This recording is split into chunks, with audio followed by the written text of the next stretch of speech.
record. Well, good morning, folks. You're listening to Retake Our Democracy. It's a 30-minute radio show that appears every Saturday morning at 8:30 a.m. on KSFR 101.1 FM, your public radio station. And I'm Paul Gibson, the exhausted host of the radio show. And today I'm going to be speaking with my exhausted guest, Eric Griego, the lead for the Working Families Party in New Mexico. And we're going to just talk pretty casually about all the races in New Mexico and across the country, and just give you our read on what happened, knowing that we're recording this on Wednesday morning, late morning. So clearly, all bets are off as to whether anything we tell you is true by Saturday, but hopefully most of it will be. In any case, welcome, Eric. I'm glad you're able to make it. I know you're exhausted. Yeah, I think we all are. Thanks for having me, but we're on autopilot at this point. Yeah. Well, you know, I was just thinking about it. The best thing about the election, not the best thing, but one of the nice things about the election being over is I don't have to watch during the 6 o'clock news 4 ads for Xochitl Torres and 4 ads for her opponent, and I'm just tired of seeing her run as a Trump Democrat. You know, I think she got what she deserved. You have any thoughts on that race? Yeah, I first of all, I was surprised at how big a win it was for Yvette Harrell, who was not a great candidate. And, you know, last time, 2018 was a different year. I get it. But I was surprised that it wasn't a lot closer. I mean, I thought there was a good chance that Xochitl would, based on what I was seeing, that Xochitl would lose. But I honestly thought it was going to be closer. Mm-hmm. But, you know, I just think, you know, we've got to figure out what to do down there, because to go through this illusion every 2 years that we're going to find a Democrat who can somehow appease the pro-gun, the pro-life, the pro-fracking voters down there. It's just crazy. I mean, at some point, you just got to put your effort elsewhere. We spent a lot of time and money on that race. And yeah, it would be nice to have another seat for sure. But at the expense of what? You know, all these other down ticket races and other things we could have been putting time, volunteer effort, money into, to really just try to cling to this race. And, you know, no offense to people who felt strongly about that, but, you know, it just seems like such a futile endeavor to do that. So I'm hoping that in redistricting, we'll do what we should have done 10 years ago, you know, when I was running for Congress, which was to try to structure the districts. This is a blue state, right? And this idea that we've got to have a red district that's over half the state. If you look at the map, it's all of these rural voters, all of these rural counties. It's sort of envelop Albuquerque. And I think we've got to really put some more urban voters into that district and make it look a lot more like the rest of the state, and also bridge this urban rural divide, right? Because it's like there's this Albuquerque district with a few rural voters around it, mostly Albuquerque, and then all the north, and then all the south, and it's just a crazy way to do it. So I'm hoping in redistricting that we'll do the right thing and make that district a lot more representative of the whole state. And so a little bit of urban, a little bit of rural, and, you know, not just just massive. It's a massive district. I mean, it's bigger than some states, you know, it's crazy, you know. Mm-hmm. Well, you know, one of the things that occurred to me this morning is the word Xochitl Torres Small never appeared in a retake post in 2020. We didn't write about that race at all. Said not a word. And the reason is I was completely uninspired. I've met her a few times. I really like her personally, but, you know, seeing her with her gun and out at the oil rigs and all of that just really didn't inspire, you know. And I got a note from a reader of Retake's blog this morning who said the same thing. She just said, I was completely, and she lived down there.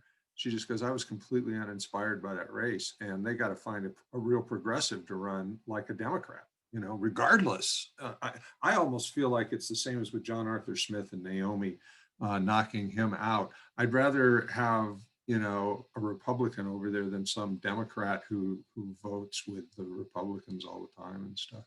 So with that as a transition, let's talk about the Senate, the New Mexico State Senate. We picked up quite a few seats. We were talking on the phone earlier today. Why don't you just give us a little bit of a rundown of what you think happened and how it's going to change the composition of the Senate? So the Senate currently was 26 Democrats and 16 Republicans. As you know, a bunch of sort of centrist, corporate, conservative, whatever you want to call these, Democrats were defeated in the primary thanks to a lot of good work that Retake and WP and a lot of people did.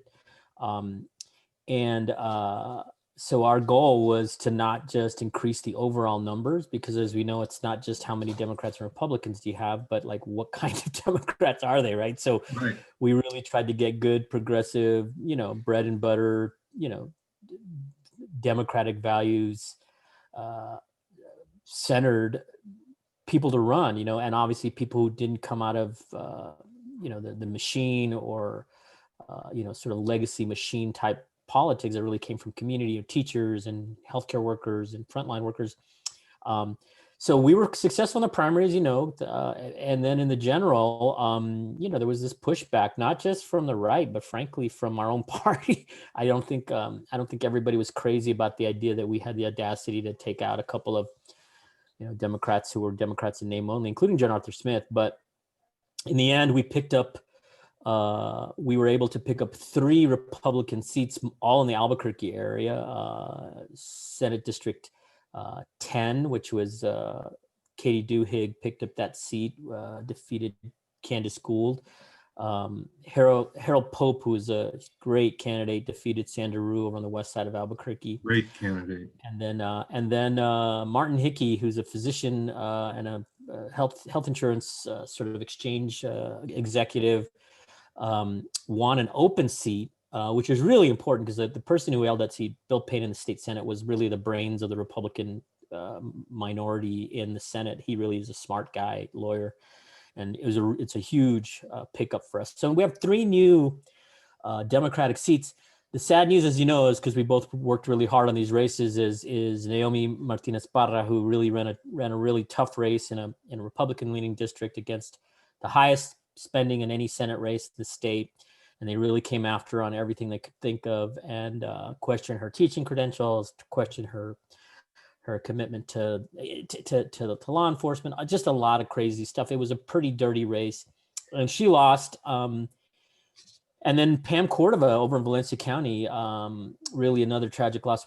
She won. She ran a great primary race. Really thought she could pull it off. So the net pickup is 1 vote, but as we were talking about earlier, I think the net progressive pickup for folks who care about bread and butter progressive democratic issues, I think it was a great night. Those 2 losses notwithstanding, we have a better aligned set of Democrats now in the state Senate, from Katie Duhigg to Brenda McKenna, who picked up the old John Sapien seat in the Sandoval County area, to the folks we just mentioned.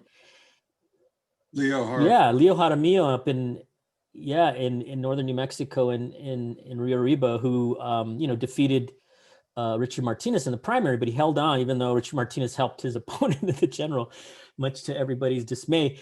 But Leo's a pretty solid progressive Democrat, and I think he's going to be. I think he knows that we're going to hold him accountable, and I think he's going to do the right thing.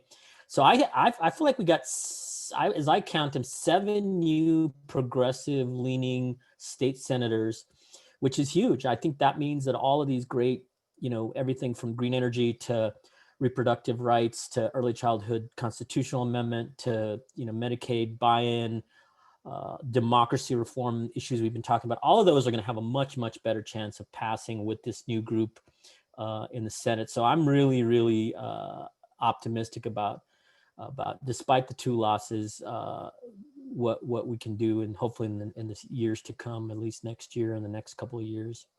Yeah, no, I couldn't agree with you more. We didn't mention Saya Correa Hemphill or Carrie Hamlin, and that's two more. So that it's seven uh, real Democrats, and maybe not left Democrats, most of them, but solid Democrats who are not going to turn their backs on their constituents, like the Republicans and the Democrats that held the seats before them. So that was a great a day for the Senate, but it's really stuck in my throat about Pam and Naomi. I really wanted them to get to the finish line. What about in the state house? It wasn't nearly as much shakeup there. Yeah, I mean, again, thanks to a lot of hard work and some great candidates in 2018, we picked up a bunch of Republican seats all over the state and in Albuquerque, and had this great 46-24 majority in the state house. Pretty progressive majority, a lot of women, a lot of progressive women. And that's why the House, was able to pass so many, they lead the way in a lot of ways, and it just got stymied in the Senate in this last couple of years. So we ended up, right now we're down one. We lost a Southern New Mexico seat, Rudy Martinez over in the sort of Grant County area. And we also, it looks like there's one going to recount. Willie Madrid is going to a recount. And I think that's 7 votes. Get 7 votes. So who knows, that we might keep that one. But in both of those cases, they were both, in pretty much swing districts, not super progressive, either one of them. They took some hard votes, and both are good guys. But I think, honestly, even with one or even two less Democrats in the state house, the new Democrats that did get elected are great, progressive, smart women. A couple of political novices, but I think they're, Brittany Barreras here in the South Valley in House District 12, who ran as an independent because she had to, because the incumbent Patricio Riloba, who was former cop, very pro law enforcement, pro gun, kind of anti-choice guy, really was sort of kind of at the very conservative fringe of that district. That's a pretty Democratic district. So Brittany, I think, has a lot to learn because she's brand new to politics, but she's definitely, she's a single mom, LGBTQ, very, sort of very, pro-choice. She's going to be, a really good vote for a progressive agenda. And then the other two radio show, and she was a novice for sure, but this was like days after she announced. Yeah. No, and she's, she's a real person. She's, single mom, retail service kind of worker, like if you want someone who comes right out of community, that's where she came from, right? She was never in politics.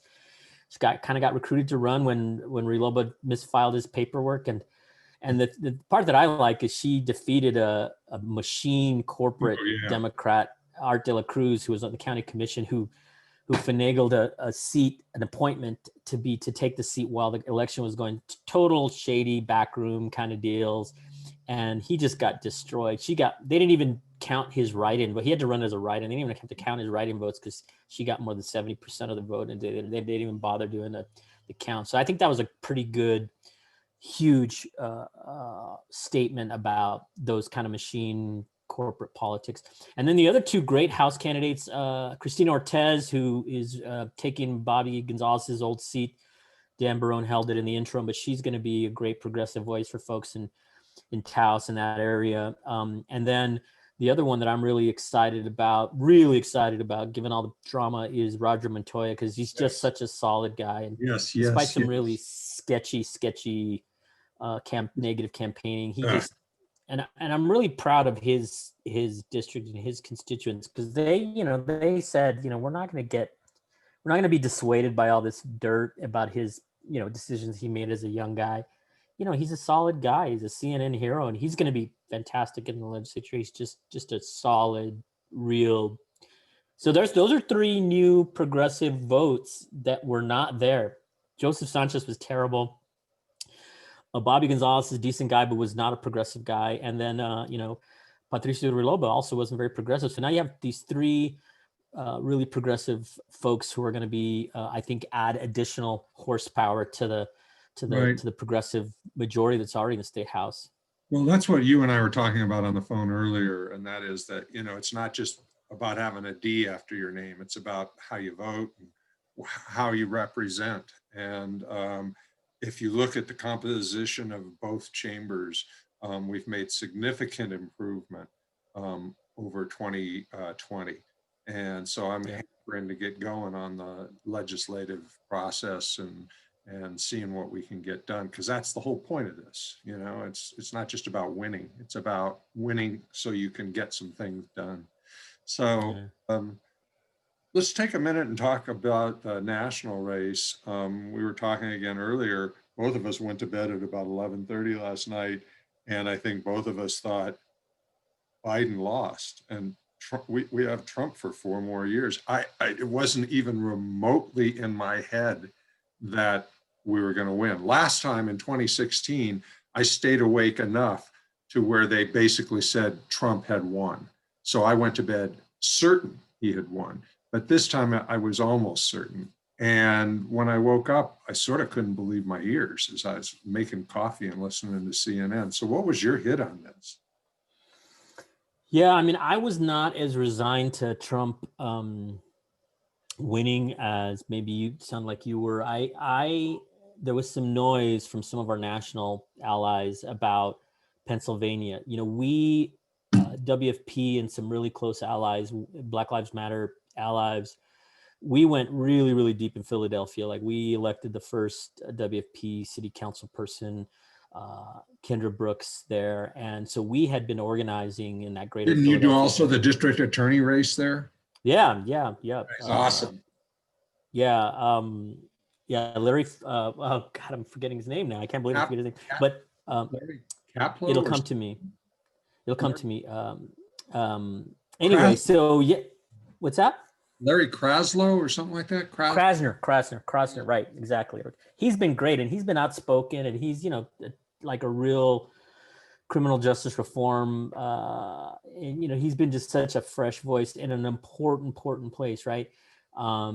Anyway, so all of these votes, all these absentee votes that people have been working on for a long time, a lot of our folks, but a lot of allies working, especially with younger voters and Black voters and more progressive voters.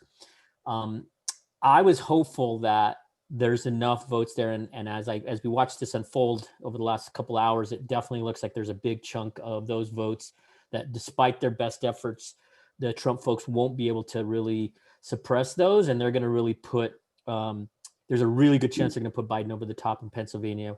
We'll know, obviously, by the time this airs, we'll know, because I think it'll be resolved in the next 24 hours. There'll be litigation, but I think it's going to be a really tough case to make, from what I'm hearing from people who are much more knowledgeable than me. And then, Wisconsin is another place where we really, really worked hard. The lieutenant governor there is a WFP member, was recruited by, and he's been such a national great voice. And our Wisconsin Really folks, there's a ton of really he's great. He was great on the he's news great. last night. Yeah, he's fantastic. So those two states, we put a lot of energy, us and allies, into those states, and I really feel like we just, they just declared Wisconsin, I think, for Biden officially, so that's great. And then I was worried about Pennsylvania, but I'm less worried about it. And now Michigan, the last numbers I was looking at just before the call, look like those numbers are coming in pretty strong for Biden. So I think I'm like, I exhaled and feel like, okay, I don't have to figure out how I'm going to sneak across the border to Mexico and head to someplace south or something to get out of here, because it's probably take our chances as opposed to a Trump presidency for 4 more years. I don't know if I want to put my family through that. Yeah, Roxanne and I were talking about it before we went to bed. It's like, how do we do this? Because with the pandemic, we can't just sell our house and go to Spain or Canada or wherever. Nobody wants us. And if Trump was president, there wouldn't be any likelihood that this pandemic would ever end. And so it was with immense relief this morning when we woke up and saw that some semblance of normalcy had come. But, talk about, what is this? Roxanne was saying this morning, she was just like mystified. She goes, how could there be that many people who vote for this guy, given what he's done? And the way he behaves. What does that say about the American character? And how do we go forward with that? I don't know. I'm disgusted by it. I think that's the hardest part about this election right now is I have this sick feeling about our future and our country because of half of America. Yeah. No, it's super troubling. I was on Saturday hearing, I was running around trying to do, helping candidates and just trying to get stuff done around here. And it was a big Trump rally right in my neighborhood. And this is not a Republican area. So just, 200 Trumpsters at trucks, none of them wearing masks, many of them armed. And from the stage, there was a Cowboys for Trump stage, and they were just literally, it was a prayer meeting almost. It was about Trump and Jesus. And I just what happened to my country? What happened? And so I just was like you said, I was mystified. What did I miss here? How did we get to this point where almost half the country, even here, we did Biden won pretty decisively here, but even in New Mexico, almost half the state really believes that this guy is our best option.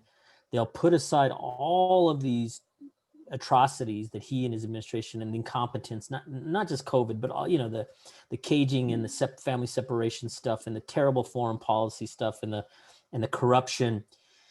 And that's the part, I totally agree with you. That's the part that most troubles me. I'm not excited about Joe Biden. We say he's a door, he's a vehicle for us to get to some semblance of sanity. And obviously I'm much more optimistic that he can help us get through this next phase, but he's not going to, if progressives think that he's going to somehow pass this progressive agenda on healthcare and on renewable energy and, and ending our dependence on fossil fuels, it's not, we're going to have to push really, really hard on civil rights, on a lot of issues.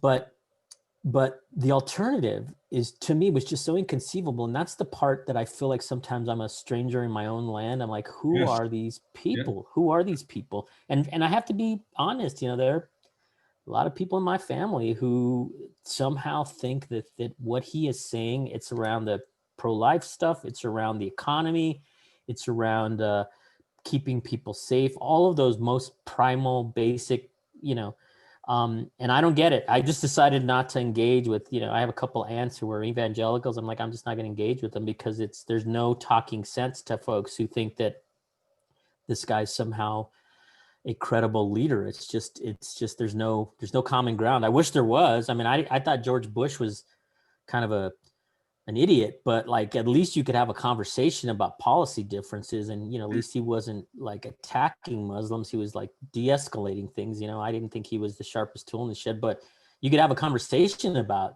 policy differences. This guy, it gets to basic human values, and that's the part that I agree with you. I don't know how we're going to reconcile this as a nation. I don't get it. It's going to be a lot of healing and a lot of work before we can all feel like we're all on the same, team at some point, right? Yeah. Well, I have forgotten to remind our listeners what they're listening to. You're listening to Retake Our Democracy on KSFR 101.1 FM or streaming live at ksfr.org. And I'm talking with Eric Griego, friend and leader of the Working Families Party of New Mexico. And we were just talking about how do we make things work in this country when we've got half the country that somehow can support Trump. And I actually worry that with all the crazies out there with the guns, I'm not convinced Biden lives to January 20th. I would not be at all surprised to see him shot. And that's, come on, how did we get there? How did we get there? And you were talking about how we're going to really have to push Biden to get things done. But, you know, unless a miracle, and it's going to take almost a miracle to win control of the Senate, or at least 50-50, you know, the Republicans are just going to stall everything. And with a recession and COVID, you know, just so prevalent, you know, without any relief for Americans are going to suffer so much. And, you know, what is Biden even going to be able to do, even if he was Bernie Sanders? You know, I'm not sure that there's a path through that. Wouldn't you agree? Yeah, I mean, and you couple that with this, you know, hostile Supreme Court, a 6-3 conservative court, you know, a loaded judiciary. You know, the House can do whatever it wants. It's going to it's going to pass lots of hopefully good stuff if we, you know, pick up our, you know, expect to pick up a few seats in the Congress. Biden presidency. Let's just assume he puts a really some progressive folks in some key positions in the cabinet. At the end of the day, you still got the upper chamber. Uh-oh, Eric Griego has frozen, so I'm going to continue his thoughts here until he unfreezes. I think he was talking about the upper chamber being the Senate. And Eric, maybe, okay, you froze there for a bit, Eric. Are you back? I'm back, I think. I didn't know I was frozen.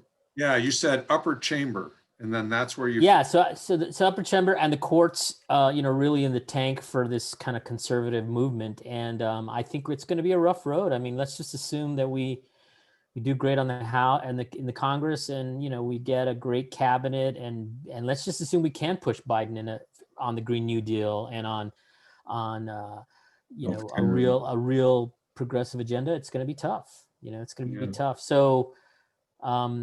That's probably the biggest disappointment. I mean, if Biden ends up winning, it's really going to be tough. Even if it's a 50-50 Senate, it's still going to be very, very tough for us. So, and there goes the whole idea of expanding the courts and stuff. If we can't get at least a 50-50, you know.